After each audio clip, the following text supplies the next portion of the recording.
Hello guys, welcome back. आज हम लोग फिर से पढ़ने जा रहे हैं अपना यूपीटीजीटी इंग्लिश का मॉक टेस्ट, जिसमें हम लोग लगभग 20+ क्वेश्चंस को यहाँ पर देखेंगे। क्वेश्चंस आपके मिक्स रहेंगे। आपके क्वेश्चंस विलियम शेक्सपियर से, जॉन मिल्टन से, वर्ड्सवर्थ से और गाल्सवर्थी से होकर के लेकर के बनाए गए हैं। ये क्वेश्चंस ऐसे हैं जो कि आपके ओरिजिनली एग्ज़ाम ओरिएंटेड हैं। इसमें कुछ PYQs हैं और कुछ आपके न्यू ऐसे क्वेश्चंस हैं जो आपके एग्ज़ाम में सीधे पूछे जा सकते हैं। तो पूरी वीडियो को इसी प्रकार से आप देखिएगा, इससे वीडियो आप सबके लिए लाभदायक साबित हो सके। तो देखिए, पहला क्वेश्चन आपको लिखा है, कह रहा है यहाँ पे कि Shakespeare's hamartia in his tragedies generally means. कह रहा है कि शेक्सपियर के ट्रेजेडीज में हमार्सिया क्या होता है। तो आप जानते हैं हमार्सिया मीन्स होता है, आप जानते हैं ट्रेगेस फ्ला। जब किसी भी ट्रेजेडी में अचानक जो आपका प्रोटोगनिस्ट, जो आपका हीरो होता है, उसके जब जीवन में बदलाव आता है, जब अचानक उसका जीवन सुख से दुख में बदल जाता है, तो उसी को बोलते हैं हम हमार्सिया। तो इसका आंसर हो जाएगा आपका यहाँ पर B, a tragic flaw in the character of protagonist, इसको बोलते हैं हम लोग। ठीक है, तो देखिए बताया गया यहाँ पे आंसर आपका बी रहेगा। और बताया गया आपको यहाँ पे इसका कुछ पॉइंट है। कह रहा है हमार्सिया एक ग्रीक वर्ड है, इसका मतलब एरर ऑफ जजमेंट, मतलब जहाँ न्याय करने में कोई ना कोई आपसे गलती हो। जैसे आपने पढ़ा होगा किंग लियर में, किंग लियर में क्या होता है कि किंग लियर क्या होता है, न्याय करने में गलती कर जाते हैं। ये अपनी तीनों बेटियों को परख नहीं पाते, समझ नहीं पाते। इनको मीठी बोली, अपनी प्रशंसा पसंद होती है, और क्या है सच्चाई से मतलब क्या है, अपने आप को जोड़ नहीं पाते हैं। और आपने देखा होगा हमार्सिया आपके मैकबेथ में आया था, मैकबेथ के अंदर अचानक एम्बिशन आ गया था। आपने देखा था हमार्सिया ओथेलो में, उसके अंदर अचानक जेलसी आ गई। तो इस प्रकार से जो है अचानक जब किसी कैरेक्टर में, जो कि आपका प्रोटोगनिस्ट, जो आपका इसका हीरो होता है, उसमें कोई बदलाव आ जाता है, या कोई लालच आ जाए, कोई महत्वाकांक्षा आ जाए, उसी को बोलते हैं हम लोग हमार्सिया। आगे बढ़ते हैं, और इसी से क्या होता है, उस कैरेक्टर का डाउनफॉल होता है। क्वेश्चन नंबर नेक्स्ट लिखा गया यहाँ पे, कह रहा है कि in which year was John Milton's Paradise Lost first publish in 10 books. कह रहा है कि सबसे पहली बार जॉन मिल्टन का पैराडाइज लॉस्ट 10 बुक्स में कब आया था, या किस वर्ष में आया था। तो आप जानते हैं इसका आंसर हो जाएगा आपके 1667। 1667 में पैराडाइज लॉस्ट जो है ये 10 बुक में आया था, और 1674 में जिसका जब सेकंड एडिशन आया था, तो इसमें 12 बुक्स आए थे। तो देखिएगा आगे आप लोग, ये कह रहा है यहाँ पे, जो बताया गया आपको सब लिखा गया यहाँ पे। आगे बढ़ते हैं हम लोग। कह रहा है कि वर्ड्सवर्थ द प्रेल्यूड्स इज आ और एन। क्या वर्ड्सवर्थ का प्रेल्यूड्स जो है वो क्या है। तो आप जानते हैं प्रेल्यूड क्या, इनका एक प्रकार के आत्मकथा, इनका एक प्रकार के ऑटोबायोग्राफिकल इनकी पोयम है, जिन्होंने क्या है अपने मतलब जीवन के बारे में इसमें पूरा विलियम वर्ड्सवर्थ ने लिखा है। और इसका पब्लिकेशन कब होता है, ये होता है आपका यहाँ पे 1850 में होता है, इनकी मृत्यु के बाद में। ये सब बताया गया। इसी को क्या है, इसका सब टाइटल बताया गया आपको यहाँ पे, growth of a poets mind क्या है, ये प्रिल्यूड का आपका जो इसका ये क्या है यहाँ पर, इसका सब टाइटल है, इसका उपनाम है। आगे बढ़ते हैं हम लोग। क्वेश्चन नेक्स्ट है आपका, कह रहा है कि जॉन गाल्सवर्थीज प्ले जस्टिस, जो कि आपका 1910 में आया था, ई सटायर ऑन। कह रहा है कि आपका जो जस्टिस है, जो आपका 1910 में आया था, वो किसका व्यंग करता है, किसके बारे में बात करता है। तो देखिएगा इसका आंसर हो जाएगा आपका यहाँ पे, the legal system and prison administration. आप जानते होंगे जस्टिस मीन्स होता है न्याय, तो इसका मीनिंग आपका एक्चुअल जोड़ेंगे हम न्याय से ही। देखिए लीगल लिखा गया है और लिखा गया यहाँ पे प्रिजन, तो इसका आंसर हो जाएगा आपका यहाँ पर बी। बट पॉइंट आपको क्या गौर करना है कि जस्टिस क्या है, गाल्सवर्थी का एक प्ले है, ये पब्लिश कब हुआ था 1910 में। ठीक है, देखिए हर पॉइंट को इसी प्रकार से आपको गौर करना है। एक क्वेश्चन के अंदर कई क्वेश्चंस और बन जाते हैं, तो उसको अच्छे से आपको फोकस करना है। यहाँ पे देखिएगा इसका लिखा गया है, कह रहा इस प्ले की वजह से इंग्लैंड के सोलिटरी कन्फाइनमेंट, जिसे कहते हैं यहाँ पे हम तन्हाई की सज़ा के लॉज में सुधार हुआ था, उसके नियम कानून में ये सुधार हुआ था। देन क्वेश्चन नेक्स्ट है आपका, कह रहा है sweet are the uses of adversity, this famous line appears in Shakespeare, कह रहा है कि विपत्ति के प्रयोग मधुर होते हैं। यह विलियम शेक्सपियर के किस नाटक में, किस कॉमेडी में, किस में ये आया है? तो जानते हैं ये आया आपका एज यू लाइक इट में ये लाइन आई है। ठीक है, आपके यहाँ पे देखते हैं इसका आंसर। कह रहा है ये ड्यूक सीनियर के द्वारा बोली गई लाइन है, जो वो फॉरेस्ट ऑफ आर्डन में एग्जाइल के समय, अपने वनवास के समय, जब उनका भाई उनको अपने महल से बाहर निकाल देता है, उनके राज्य से, तब उन्होंने लाइन यहाँ पे बोलते हैं। कहाँ बोलते हैं? इसको बोलते हैं फॉरेस्ट ऑफ आर्डन बोलते हैं। देखिए बहुत इंपॉर्टेंट लाइन है, आपको इसको अच्छे से गौर कर लेना है। इस लाइन में अक्सर लोग कन्फ्यूज रहते हैं, लाइन सोचते हैं कि ये बोला गया आपके हेमलेट में, बट ये लाइन आपका बोला गया एज यू लाइक इट में। ठीक, आगे बढ़ते हैं हम लोग। देन है, कह रहा है कि Milton became blind at the age of, कह रहा है कि मिल्टन जो है पूर्ण रूप में अंधे कब हो गए? तो आप जानते हैं इनका उस समय एज था 44 ईयर और ईयर था 1652 में। कहने का मतलब कि 1652 में विलियम वर्ड्सवर्थ अपने जॉन मिल्टन अपने 44 वर्ष की अवस्था में पूर्ण रूप में अंधे हो गए थे। ये बताया गया आपका यहाँ पर। कह रहा है कि 1652 में वो पूरी तरह से ब्लाइंड या अंधे हो गए थे। उन्होंने अपनी सोनेट ऑन हिज ब्लाइंडनेस इसी पर लिखी है। ऑन हिज ब्लाइंड देखिए लिखा भी गया है ब्लाइंडनेस, मतलब अपने अंधेपन पर। जब वो अंधे हो जाते हैं तो उन्हें एहसास होता है कि जो उनके अंदर गुण है, जो उनके अंदर कविता करने की जो शैली है, शक्ति है, वो अब कैसे प्रकट करेंगे। तो उसी को सोच करके लिखते हैं एक पोएम ऑन हिज ब्लाइंडनेस। ठीक, आगे बढ़ते हैं हम लोग। क्वेश्चन नेक्स्ट है आपका। कह रहा है कि who called Wordsworth a moral eunuch, कह रहा है कि वर्ड्सवर्थ को मोरल इनक किसने कहा था? पीवी शेली ने, कीट्स ने, बायरन ने, कॉलरिज ने। तो ये कहा गया था इनको पीवी शेली के द्वारा। यहाँ पॉइंट देखिएगा आप लोग। कह रहा है शेली ने वर्ड्सवर्थ के बदलते हुए पॉलिटिकल व्यूज़ की वजह से उन्हें पीटर बेल द थर्ड में लाइन कहा था। ये बात इनके लिए कही गई थी। ठीक है, आगे बढ़ते हैं हम लोग। क्वेश्चन आपका नेक्स्ट है। कह रहा है Galsworthy was awarded the Nobel prize for literature in, कह रहा है गाल्सवर्थी को लिटरेचर के लिए नोबेल प्राइज़ कब मिला था? तो आप जानते हैं इसका सीधा आंसर हो जाएगा आपका यहाँ पे 1932 में इनको प्राइज़ ये मिला था।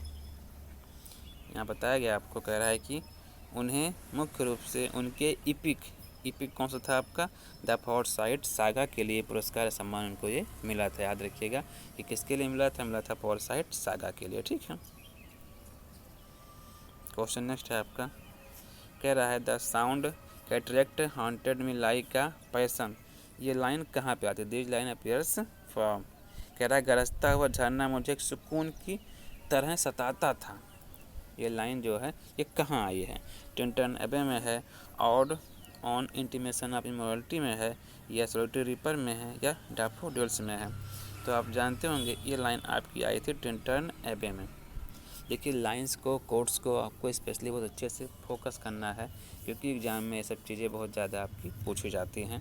तो यहाँ पे the sounding cataract haunted me like a passion, ये लाइन आपका आया है यहाँ पे टिंटन एबे में आया। ठीक है, कह रहा है कि ये पोएम 1798 के लिरिकल बल्लेट्स के बिल्कुल एंड में शामिल थी। कह रहा है कि जो आपका टिंटन एबे है वो लिरिकल बल्लेट जो कि आपका 1798 में आया था, ये इसका एंडिंग ये आपकी लाइन है। ठीक है, आगे बढ़ते हैं हम लोग।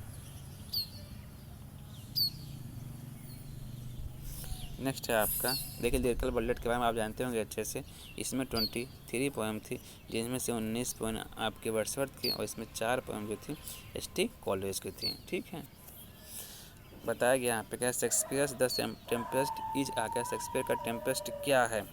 ट्रेजेडी है, कॉमेडी है, हिस्ट्री प्ले है, या ट्रेगिस कॉमेडी है, या रोमांस है? तो आप जानते होंगे द टेम्पेस्ट विलियम शेक्सपियर का लास्ट कंप्लीट प्ले मानते हैं इसको हम लोग, या इसी को इनका हम पार्टिंग प्ले मानते हैं। और ये एक प्रकार का ट्रेगिस कॉमेडी या रोमांस है। ये आपका जो है 15 आपका 16 10 या 11 में आया था आपका। ठीक है, इसी में आपके मिरेंडा और प्रेस्पेरो करके कैरेक्टर भी आपके हैं। इसमें कैलिबन है, रेबल है, सब करके कैरेक्टर इसमें आपके हैं। कह रहा है कि इस प्ले को शेक्सपियर का स्वान सॉन्ग, देखिए इसको स्वान सॉन्ग मानते हैं विलियम शेक्सपियर का, जिसे कहते हैं हम आखिरी बड़ा काम जिसको कहा जाता है। ये आपका 1610 या आपका 11 में आया था। ठीक है, आगे बढ़ते हैं हम लोग।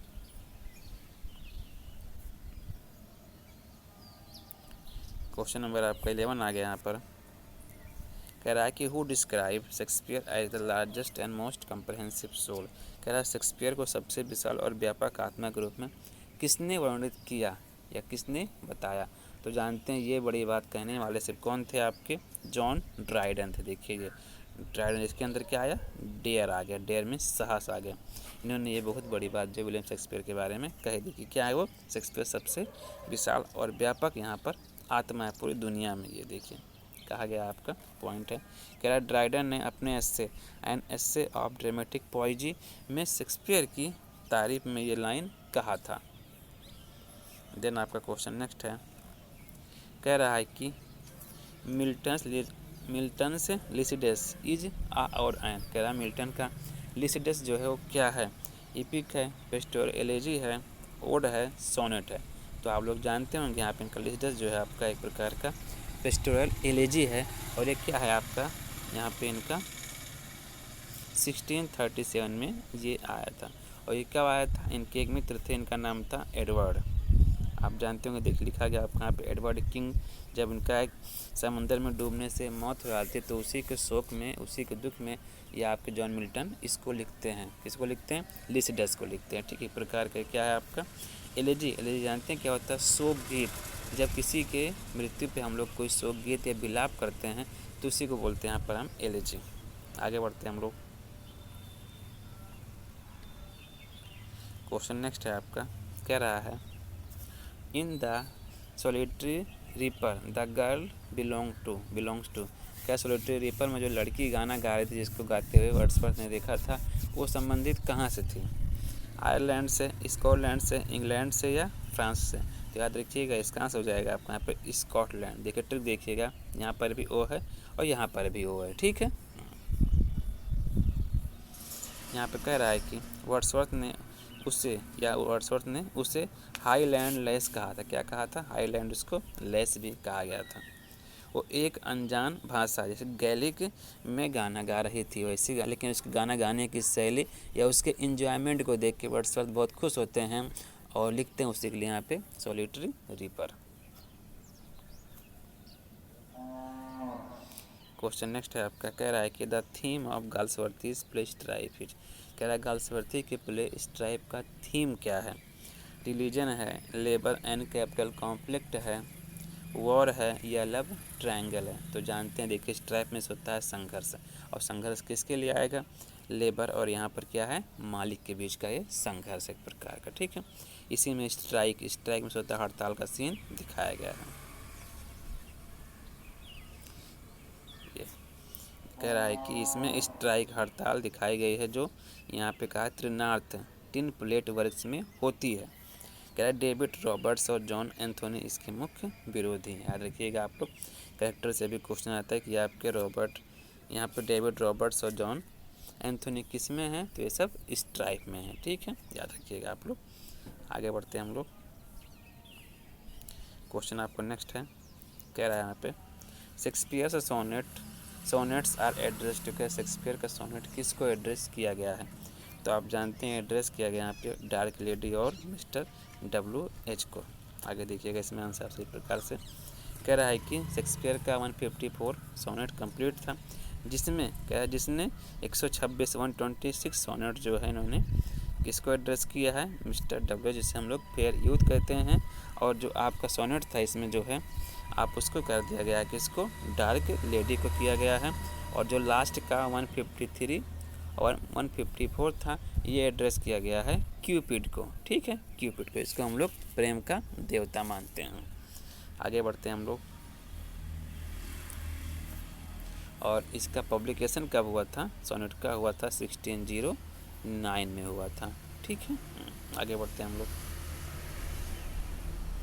क्वेश्चन नेक्स्ट है आपका, कह रहा है कि the mind is its own place and in itself can make a heaven of hell a hell of heaven where. कह रहा डज दिस लाइन अपीयर। कह रहा है लाइन कहाँ पे अपीयर होती है, जहाँ पे मन अपना स्वयं का स्थान और अपने आप में एक नरक और स्वर्ग को ये खुद बना सकता है। ये लाइन कहाँ पे आती है, तो आप जानते हैं लाइन आती है आपकी पैराडाइज लॉस्ट में आती है। ये लाइन क्या है, पैराडाइज लॉस्ट की फर्स्ट बुक में सैटन का जब फॉल होता है, सभी सैटन्स का मतलब सभी डेवल्स का, डेमोन का, तब ये लाइन सैटर्न बोलता है। कह रहा है यहाँ पर देखिए, कह रहा मन अपना स्वयं का स्थान है जहाँ हम स्वर्ग और नरक स्वयं बना सकते हैं। ठीक, ये लाइन बोला गया है सैटर्न के द्वारा। ठीक है, ये नरक में जब उसी मतलब नरक में वो गिर जाता है, लाइन तक बोली जाती है। और बोला कहाँ गया, बोला गया बुक फर्स्ट में। आप जानते होंगे पैराडाइज लॉस्ट का एडिशन डबल आया था, एक आया था 1667 में आया था, जो कि आपका 10 बुक में आया था, ऊपर बताया गया था आपका। एक 1674 में आया था, जिसमें आया था आपका 12 बुक। ठीक, और याद रखिएगा जो अभी आया था आपका वर्ड्सवर्थ का प्रेल्यूड, इसमें आपके 14 बुक्स पूरे कंप्लीट हैं आपके। ठीक है, आगे बढ़ते हैं हम लोग। क्वेश्चन नेक्स्ट कह रहा है nature never did betray the heart that loved her. कह रहा है कि प्रकृति उसे कभी धोखा नहीं देती है जो उससे प्रेम करता है। ये लाइन कह रहा है कहाँ आया है, ये लाइन आया आपका टिंटन एबे में, ये लाइन आया है। ठीक है, कह रहा है कि वर्ड्सवर्थ अपनी बहन डोरोथी को ये बातें समझा रहे हैं। बातें किससे कह रहे हैं यहाँ पर, आपके वर्ड्सवर्थ ये अपनी बहन यहाँ पे विलियम डोरोथी से अपनी ये बातें कह रहे हैं। ठीक है, उन्हें हाई प्रिस्ट ऑफ नेचर भी कहा जाता है। वर्ड्सवर्थ को यहाँ पर हाई प्रिस्ट ऑफ नेचर भी कहा जाता है, उन्हें प्रकृति का कवि भी कहा जाता है। ठीक है, आगे बढ़ते हैं हम लोग। क्वेश्चन नेक्स्ट है आपका, कह रहा in which play of Galsworthy do we find the character Falder. कह रहा है कि गाल्सवर्थी के किस प्ले में हम फाल्डर कैरेक्टर पाते हैं। तो आप जानते हैं फाल्डर कैरेक्टर मिलता है आपका जस्टिस में मिलता है आपका। ठीक है, ये कह रहा है कि विलियम फाल्डर एक जूनियर क्लर्क होता है जो चेक में हेरा फेरी फौजरी करने का काम करता है, और ये आपका जस्टिस प्ले में है। ठीक है, आगे बढ़ते हैं हम लोग। नेक्स्ट है आपका, कह रहा अदर्स अवॉइड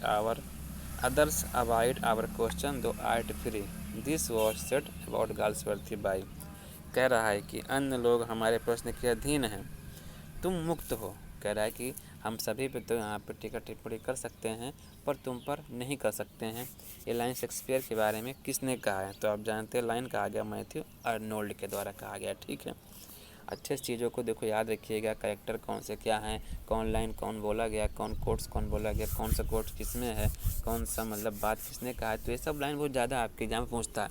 देखिए आप यूपीटीजीटी पीजीटी का एग्ज़ाम देने जा रहे हैं, कोई यहाँ पे इजी लेवल की बात नहीं, जितना डीप जितना अच्छे से आप पढ़ेंगे उतना अच्छे से आपका नंबर उठेगा, और उतना अच्छे से आप एग्ज़ाम को बीट भी कर पाएंगे। आप लोग को पता है लगभग इसमें कितने हैं, आपके 8-9 लाख लोग लगभग हैं, और सोचिए कितना वैकेंसी है, ओनली यहाँ पे 3500 प्लस है बस। ठीक है, आगे बढ़ते हैं हम लोग।